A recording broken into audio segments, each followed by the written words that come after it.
مع دخول الشتاء من أكتر الأسئلة اللي بتجيلنا ويمكن بتواجه ناس كتيرة موضوع تبلور العسل، أو زي ما الناس بتقول العسل سكر أو قلب سكر والكلام ده. طيب خليني أقول لكم أولا ليه ده بيحصل في العسل، أو ليه دايما بنلاقي مرة واحدة العسل قلب نصه أو كله يبقى عامل زي السمنة كده.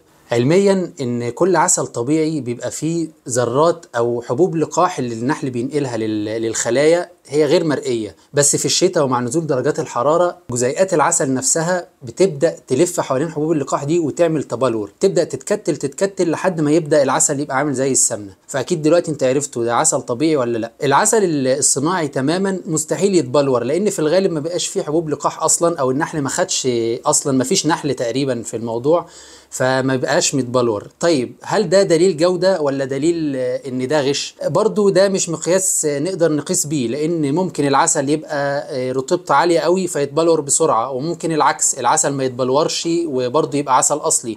كل ما العسل رطوبته عليت سرعة التبلور فيه بتبقى اسرع، لذلك الاعسال الجبلية ممكن نلاقي التبلور فيها بطيء جدا. طيب الحل، في ناس كتير جدا بعد ما العسل يتبلور عندها ممكن ترميه او يحسوا ان هو مغشوش. اتفقنا خلاص ان ده مش عسل مغشوش. في طريقتين، اول حاجه انك تحافظ على العسل في مكان اقرب للدفء، يعني ما يبقاش يجيله بروده عاليه. طب لو حصل واتبلور، ميه سخنه ونحط فيها البرطمان زي ما هو ونبدا نقلبه ونممكن نبص عليه كل شويه لحد ما يبقى ميه تماما، نطلعه من حمام الميه ده، هيبدا معانا يرجع زي ما كان في الاول خالص. في النهايه اتمنى تكون استفدتوا بالفيديو ده، ودايما اختاروا الصحه والسلامه اولا. مع السلامه.